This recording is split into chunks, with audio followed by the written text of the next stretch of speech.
Turn, if you would, to Daniel chapter 8. We'll be starting at verse 1. In the third year of King Belshazzar's reign, I, Daniel, had a vision, after the one that already appeared to me. In my vision, I saw myself in the citadel of Susa, in the province of Elam. In the vision, I was beside the Ulai Canal.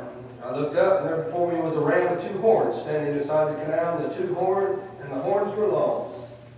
One of the horns was longer than the other, but grew up later. I watched the ram as he charged toward the west and the north and the south, and no animal could stand against him, and none could rescue him from his power. He did as he pleased and became great.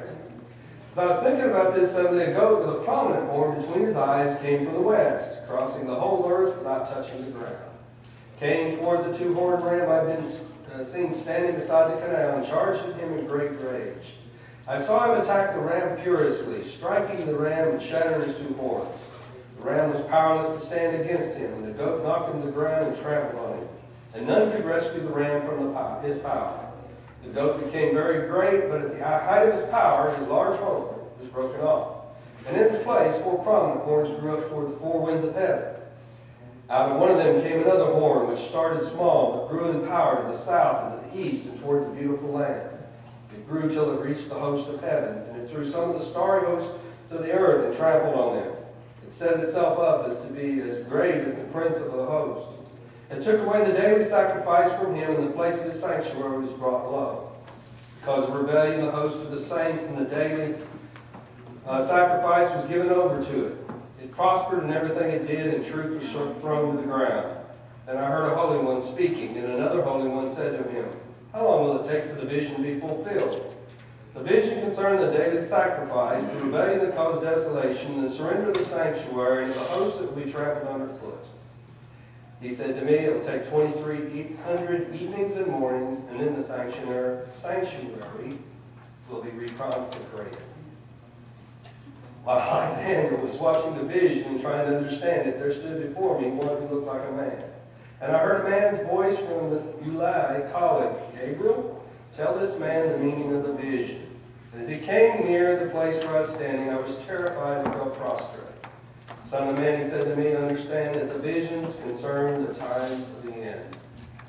And while he was speaking to me, I was in deep sleep, and my face to the ground. He touched me and raised me to my feet, and he said, "I'm going to tell you what will happen later in the time of wrath, because the vision concerns the appointed times of the end."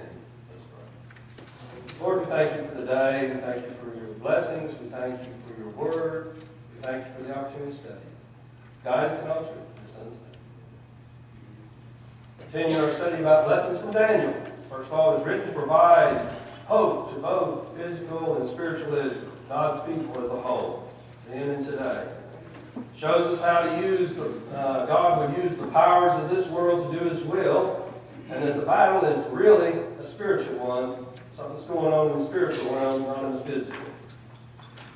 It shows how he judges the nations of this world, and how Jerusalem will be victorious over Babylon. Last week we looked at the kings of this world versus the kings of the Most High. We looked specifically, Daniel had a dream. First one we have recorded of his. It was in the first year of the last king of Babylon, King Belshazzar. Remember, he saw four beasts. First was a lion with wings of eagles, which was Babylon. The second one was a bear, standing with one leg higher, which represented the Medo-Persian Empire and the unequally balanced how the Persians actually came. The Medes started off strong, but the Persians came on strong after that, and was the stronger part of that empire. The third empire, or the third beast, was the leopard with four wings and four heads. We talked about how that represented Greece, and how Greece flew across from where it was and conquered the world in a rapid amount of time under Alexander the Great. And but he died. Before his reign even hardly took power, and it was broken up into four different parts. That's what we're going to talk about today again. And then the bulk of the vision had to do with the fourth beast, which was different from all the rest. It was terrifying. It was powerful. It was didn't describe it as an animal, just this terrible thing. Described it as having 10 horns that would represent 10 kings. And we talked about how this was the one that defeated as all the other drinks had, the 4 empires that defeated the Greeks and came on, which would have been the Roman Empire. We have the benefit of looking backwards. And there would be 10 kings. These 10 kings we looked at, started with Pompey, and went on through all the Caesars up to a point. There was 10 Caesars would come, and after that, in those last 3 of those rulers, those emperors, would be weak and would only last for days or weeks, for a short time, and then they would be replaced by an 11th king, the one horn. This emperor was Vespasian, would replace the 3. We saw how that took place during AD 69. During the reign of that 4th beast, or Rome, the Son of Man, or Christ, would come. That same vision described him as going from the clouds to the throne. So he's going up, not coming down. A lot of times people try to misinterpret this and talk about coming from the clouds to the earth to rule. But he's going to God where he rules on his throne. And as he would go there, then he would be given all authority to rule on heaven and earth. And we looked at that, plus in Ephesians where it talks about the exact same thing. And at that time, the eternal king would begin to reign in that eternal kingdom. Remember the other visions we've already looked at, how during the period of the 4th kingdom, the kingdom that would last for eternity and be ruled by a king that would be eternal, would arise. We see how that actually took place in AD 30, when Christ ascended through the clouds to his Father, sat at the right hand of his throne, and ruled for eternity beginning. Now his kingdom was set up there, which is in contradiction to what people want to try to say today about it being a kingdom that's going to come some other day. You know, Jesus flat out said, my kingdom's not of this world, it's from that world. And that's where he went to reside. Also, during that 11th horn, that 11th king, that this king, Vespasian, would make war on God's people. He would replace 3 emperors, which we talked about briefly, and order the destruction of Jerusalem. And that destruction of Jerusalem would end Judaism, which was God's kingdom on this earth. He would destroy the temple, all temple worship, destroy the law, everything about the law, any ritual, anything related to God's earthly kingdom would end. That took place in AD 70, literally removed it from. So we looked at that the importance of that particular vision that Daniel had was to talk about that kingdom that would come and all the things that would take place in order to end what they knew then and replace it with what God had in mind all along, which was his eternal kingdom. And so we see that during that 4th kingdom, this is exactly what took place, and most of this is spelled out exactly by the angels to Daniel. Daniel writes it down. So it's pretty clear in that aspect. And a lot of people try to take it and make it into some other things. We talked about that there is the potential for other visions and how it relates to other. God has used that same vision for near term, future term, and the big picture. We talked about some of the things there that this kind of thing will happen for all eternity until Jesus returns in the end of our time. He will continue to attack God's people and some things like that. But the bulk of it, the main purpose of this was to say during this 4th kingdom, God would put an end to Israel as a physical kingdom and establish Israel as a spiritual kingdom that would be eternal and rule forever. And it's clearly defined during this 4th kingdom. All right.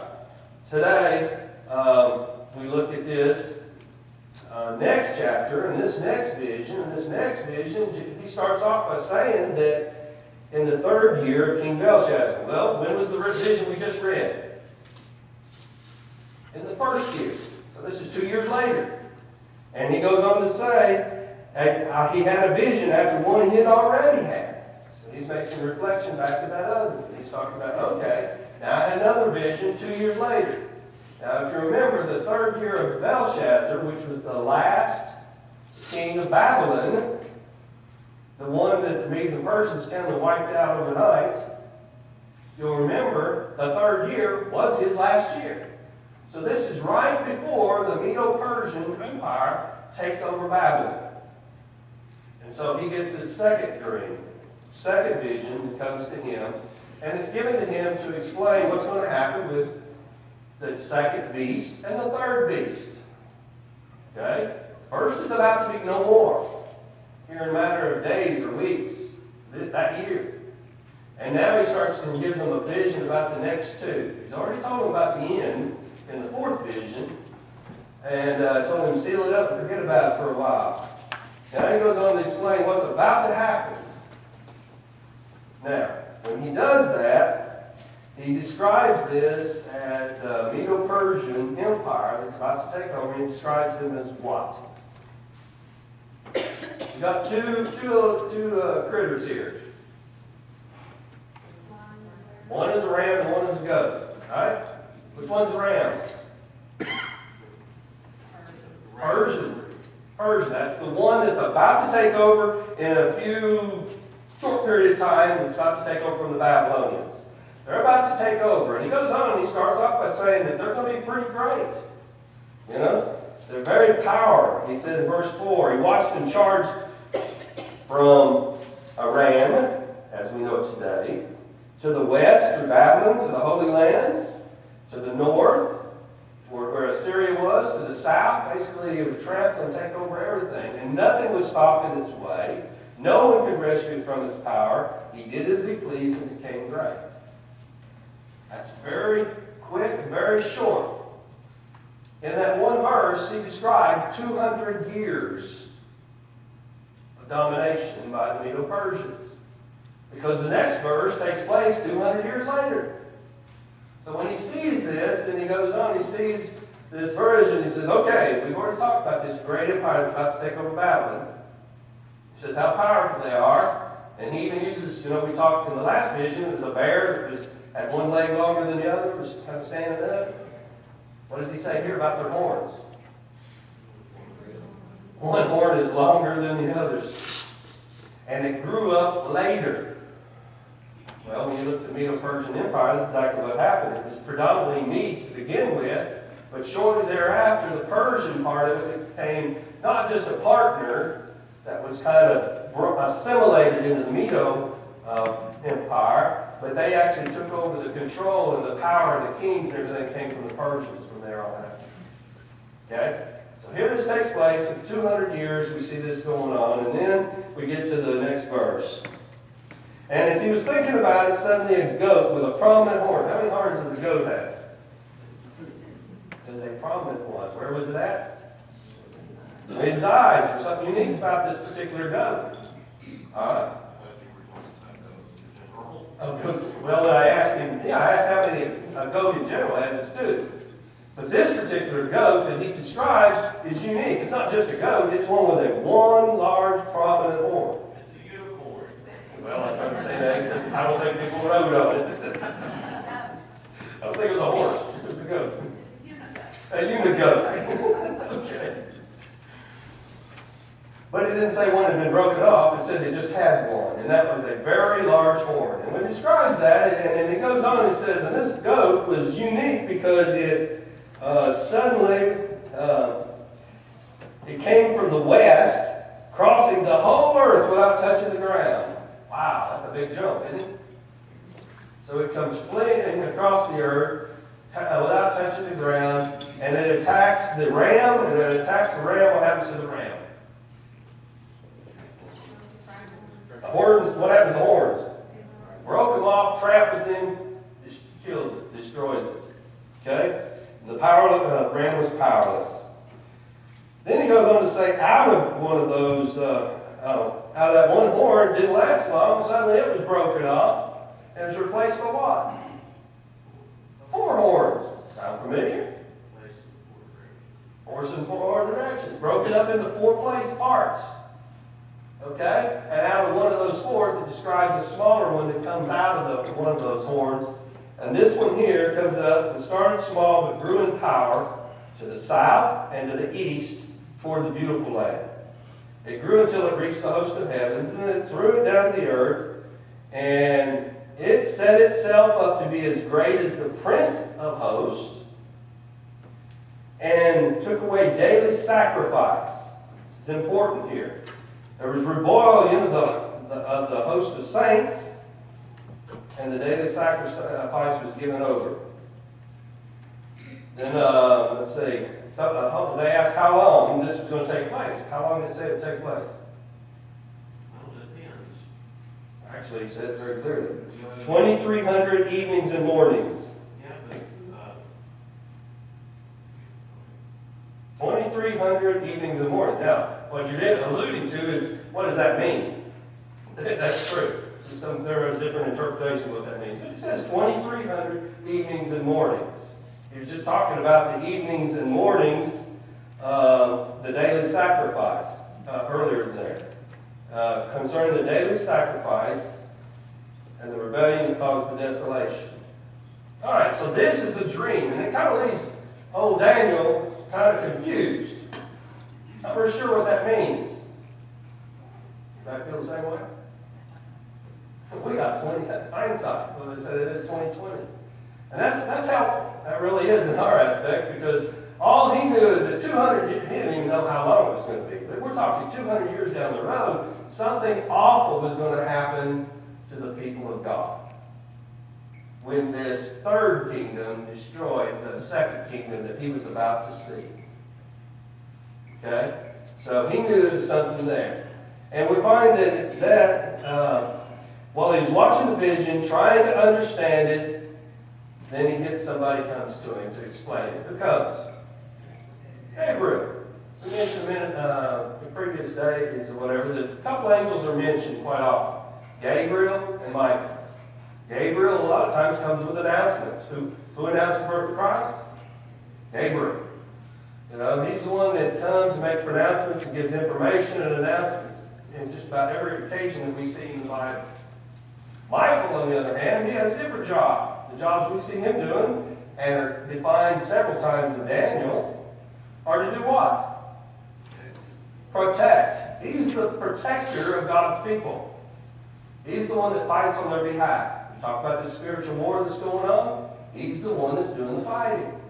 He's the one that leads the battle or whatever against those who are trying to destroy God's people. All right, so as we look at that, we see this, we see that, all right, let me catch it on my notes. One of them came out of the fourth horn, grew in power to the south, east, and in beautiful land. It set itself up as great as the Prince of Hosts, and the daily sacrifices were given over to it for a time, or for a period of time, which it called 2,300 evenings and mornings. All right. When Daniel is asked, what is going on, one of the key verses to understand this, I think, is this. Verse 19. And Gabriel talks to him and says this, I'm going to tell you what will happen later in the time of wrath, because the vision concerns the appointed time of the end. I think this is key to understanding what's going on here, and it's also key to misunderstanding. This particular vision is a lot of times associated and made into, when you deal with premillennialism and that theology of it, we see how this is taken and jumps right into that. People use it to explain and talk about what? Let's kindly refer to this character here that's going to do this. The Antichrist. A lot of times people jump to this and say, oh, okay, this is talking about the Antichrist and how in the end he's going to come. There's going to be one who's going to set himself up over the entire earth. And there's going to be this great war called Armageddon. And in this great war, God is going to fight against this Antichrist, or Christ against Antichrist, and this war will take place on this earth, and then Christ will be victorious and set up his throne on this earth. That's the basic premillennialist stuff. A lot of it comes from this Antichrist thing, comes from this particular thing here, and then translated into Revelation, and then try to manipulate based on what they think it says, what Revelation's talking about. So let's get back to what it really says here, because just like last week clearly defined what was going to take place during the time of the what beast? The fourth beast. Here he's talking about what's going to take place during the time when the second beast, or the second empire ends and the third empire begins, or is in place. And what will take place during this third empire. He says that's what it's all about. But when you look at this verse, he starts talking about the time of wrath. When is the time of wrath? When God comes in judgment. When does he do that? All the time. Hasn't he come in judgment before? Ask those guys in AD 70. Yeah. We see over and over again, God comes in judgment. He's already pronounced judgment on Babylon. In a few days or weeks, he's going to take out Babylon. God's time of wrath comes whenever he's had it. And time is up. Ask Noah. God's patient, but there comes a time when his wrath comes. So the time of wrath is not always defined as the last straw, if you will. The last time of wrath that is described as what's going to take place at the end of this earth when Christ returns. That is included as one of the times of wrath. The next thing is, it says, so he says, I'm going to tell you what will happen later in the time of wrath. He just described something that's going to happen. Did that sound like the time of wrath? God bringing judgment on something? Yes. In fact, I'm going to read a little bit more about what all that means in a second. But tell you what will happen later in the time of wrath, because this vision, this one right here, concerns the appointed time of the end. Now, one thing I want to remind you is this vision is the first time that he goes back to writing in Hebrew. He's writing to his people. It's not something that is necessarily for everyone in the world to understand, like his last one was. Now he's going to get some real specific things to God's people. And so here he says, I'm going to tell you what concerns the appointed time of the end. Most people assume the end is when? The end of time. But when is the end? Could be at 12 o'clock, the end of services. The end is dependent upon what you're talking about. Okay? That doesn't mean it's the end of time, but it may be the end of blank. What is he talking about here? A period of time between two empires. And in the latter part of one of them, something is going to happen that's going to bring to an end. When Jesus was on the cross, what did he say? It is finished. Was that the end? Yes. Was it the end of time? No. But it was the end of something. It was the end of preparation in order for him to get to a point to where all man would be able to be saved. Was it not? The sacrifice was made once and for all. He was referring to the end of Israel, the end of physical, and now all who were faithful, like Abraham, would become a part of his kingdom, right? You know what Romans tells us? It was the end of something there that was important. But there was a time when it would come to an end, and Jesus said, I didn't come to destroy it, I came to fulfill it, which means bring it to an end. Once it's fulfilled, everything's over. So when we talk about that, we're talking about God's people and what's going on in this kingdom. This particular vision is about the end, an appointed time of an end. I want us to look at what that end is. That end, to me, is the end of what God, all of Daniel's teaching is about the end of what? And the beginning of what? What's going to happen in the fourth kingdom? The end of the end of Judaism as we know it. The end of Judaism, ritual, temple, all those things, which would be replaced by the new temple, the new sacrifice, the new God's people. So all this that Daniel talks about always goes up through that fourth kingdom.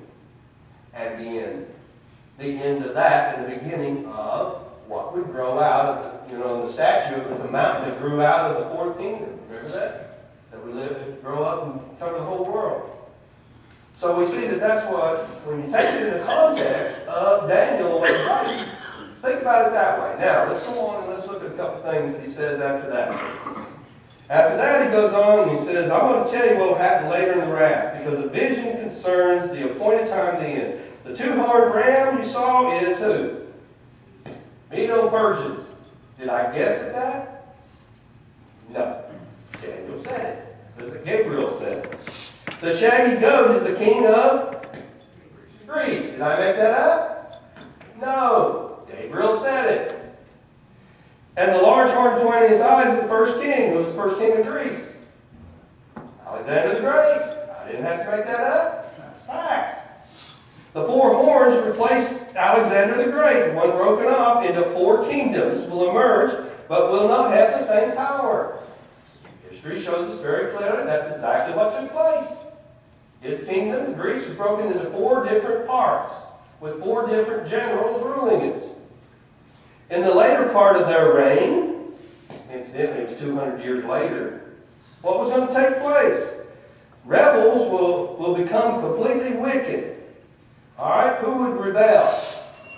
Who are we talking about? Do we care about Egypt? Do we care about Greece? We care about God's people. We're talking about the prophecy toward his people. They would rebel and become completely wicked. A stern-faced king, a master of intrigue, will arise. He becomes strong, not by his own power. He will cause astounding devastation and succeed in everything he does. He's going to destroy the mighty men and the holy people. He's going to cause deceit to prosper and consider himself superior. Matter of fact, over here, he set himself as great as the Prince of Hosts. Who's the vision? Who's the Prince of Hosts? What? No. We're way before the Pope. Okay. The prince. When the Bible and Daniel specifically talks about a prince, who does he refer to? Who's the prince of God's people? Michael. Go to chapter 10 and 11 and you'll see when he starts to talk about this same instance again in another vision. He talks about Michael, the protector, the prince of God's people, going to battle against the prince of Persia. You see when he talks about it, and some people will say that, translate this and say the prince of God's people was the high priest. So we'll say that because during this time, which I'm going to try to read real quickly, there was a one priest, a brother, took out the other priest as a brother and made a deal with the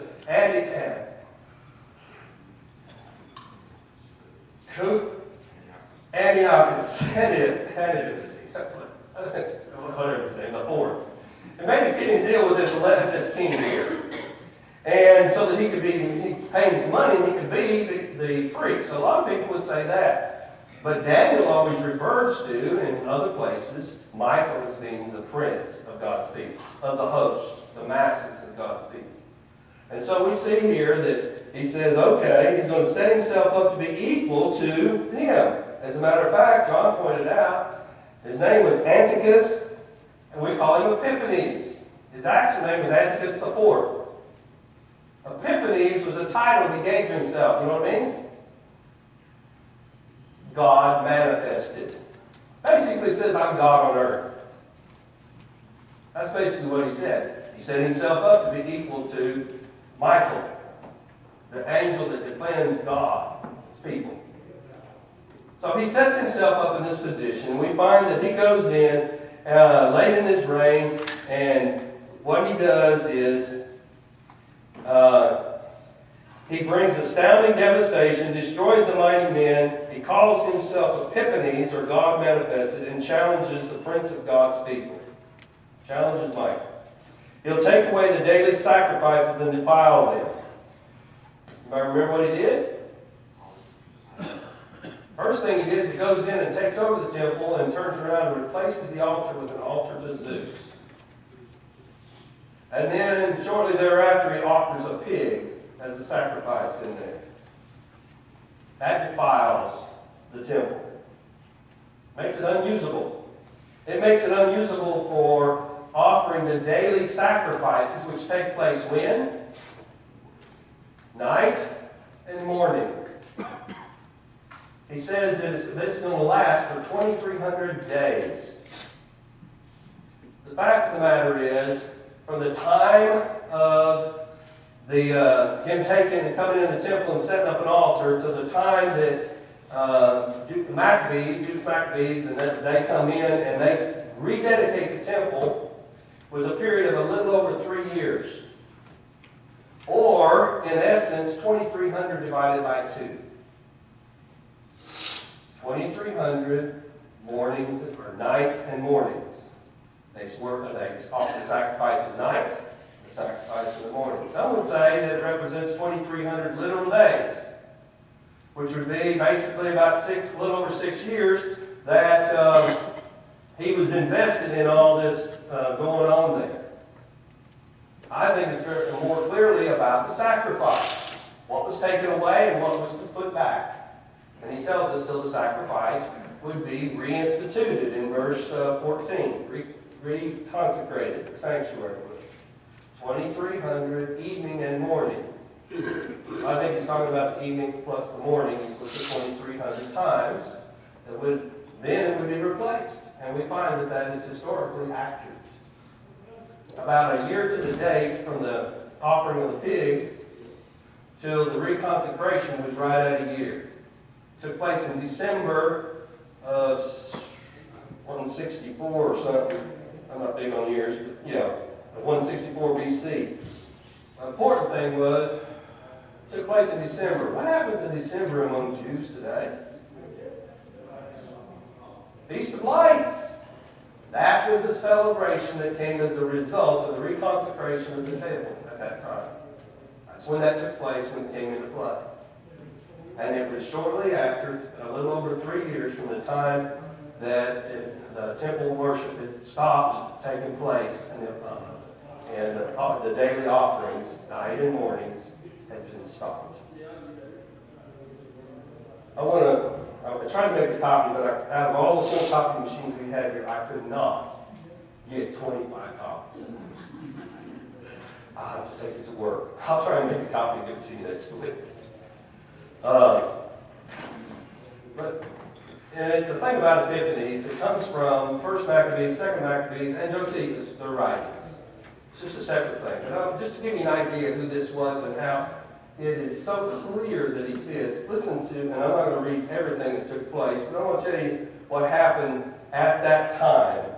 In 167 BC, Antiochus dispatched his tax collector against Jerusalem with 22,000 men. They attacked on the Sabbath, killing most of the male population and enslaving women and children. Jerusalem's walls were demolished, and Seleucus' military garrison stationed immediately south of the temple. All Jewish rites were outlawed, resulting in the cessation of daily sacrifice. An altar to Zeus was erected over the Jewish altar of burnt offerings, and worship of Zeus was instituted in the temple. On the 25th of 167, a pig was sacrificed on the Zeus altar, and there was an abomination that causes desolation. Enraged, the Jews rebelled against the Greek overlords, and under Judas Maccabees defeated the armies that Antiochus had set against them. After a 3-year struggle, Jewish forces gained major concessions from the Greeks, and the Maccabees became the de facto rulers of Judea.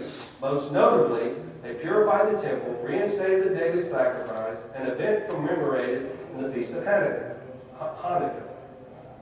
Antiochus himself, who moved off to the east to campaign in Judah, died in Persia in 164. When you go on down and you read what here, it tells you that verse 25 is, he will cause deceit to prosper and will consider himself superior, and when they feel secure, he will destroy many, take his stand against the prince of princes, Michael, yet he will be destroyed, but not by human power. It was interesting, he died because of an accident or a sickness. He was not killed by man. It was not by human power. That's exactly what Daniel was told 200 years before that this would take place this way. This all started because the Greeks, when they came in, they changed everything to a Hellenistic approach, which was basically, you ever heard of hedonism? That comes from that idea. And basically, that's when they swapped high priest to one that was in favor of it. Built a gymnasium where the men could go wrestle in the nude and do all the things or whatever that they were doing. As a matter of fact, they said that they had operations in order to remove any sign of circumcision so that it would be not noticed. We find that circumcision was outlawed by Antiochus, and those that did it, the mothers were strangled with their babies' corpses. It was a very violent time. We read about this happening in AD 70. We read about it here. Time and time again, we're going to see that this kind of event takes place. And it was all because God's people sold out to hedonism, to following after somebody else and change the temple to be what they wanted it to be and the worship to be what they wanted it to be. And it began the beginning of the end of Judaism. When we look at a couple things real quick, and we don't have a lot of time left, I'll make a copy of this because there's a whole bunch more about what led up to that event there related to Antiochus. That's interesting reading, and it's a good synopsis without having to go through all those histories but you can. First thing to remember is this. The battle was really between the princes, the angels. Chapter 10, verse 13 talks about the prince of Persia in battle against the prince of Michael, prince of God's people. Angels are fighting the battle. Some are angels of light, some are angels of darkness. We're told in other places. The battle is a spiritual battle going on for God's people. That's what it's about. And those are princes that are of darkness are trying to persuade and move governments like Persia and Greece and all these other things, them against God's people, to try to destroy them, keep them away from them. It's Michael's job to defend them. So we see that this battle really is a spiritual battle. It really is going on, and it's going on for us, for our hearts, in control of us. The vision is primarily about the end of Judaism, not the end of time. In the context, that's what it's talking about. It's very clear. Does it happen repetitively? Sure. I think of Antiochus, I think of Pompey, I think of Vespasian, I think of all the Caesar worship. I haven't even got into the 20th and the 19th and the 18th and the 16th century or whatever. There's always somebody that sets themselves up and is out there because these angels of darkness, these princes of darkness, whatever you want to call them, those that are opposed to God in the spiritual realm, are out trying to destroy God's people. And they will do everything to crush them. The book of Revelation details all about that. And then the last thing is this. In that scripture that we just read, did you see the word Antichrist any time? No. It's used repetitively, but that's what it means.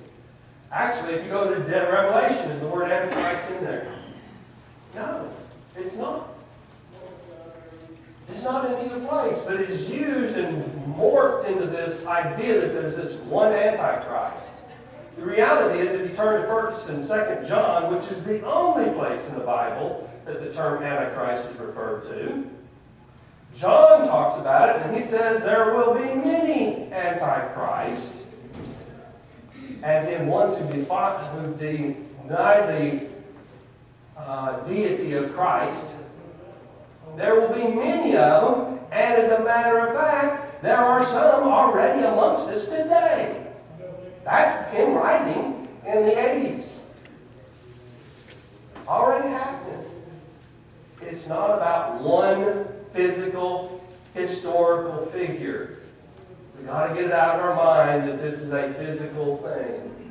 It is a spiritual battle that has been since the beginning of time. We're going to the end of time with man as being, I won't say the reward, but the one that God is trying to bring to him. The prize, if you will. God wants us, and the battle is happening there, trying to get us to come live with him and be his. That's what it's about. It's not about a physical battle, even though it takes place here. Now, we see that in Elijah and Elisha and all this, when they talk to the spiritual armies of God and some things like that. So, anyway, that's kind of where that is. If you want some more interesting reading, I urge you to skip chapter 9, go to chapter 10 and 11, and look at that, because it's using the same thing, and it talks about the same events, and it will help give you more information about what's going on there. It's a good study. All right, any last questions, comments? Next week, we're going to look at chapter 9, which is Daniel's at the end of his life, and he knows that they're supposed to be free from captivity. What's happening? We'll see what he has to say about that. All right.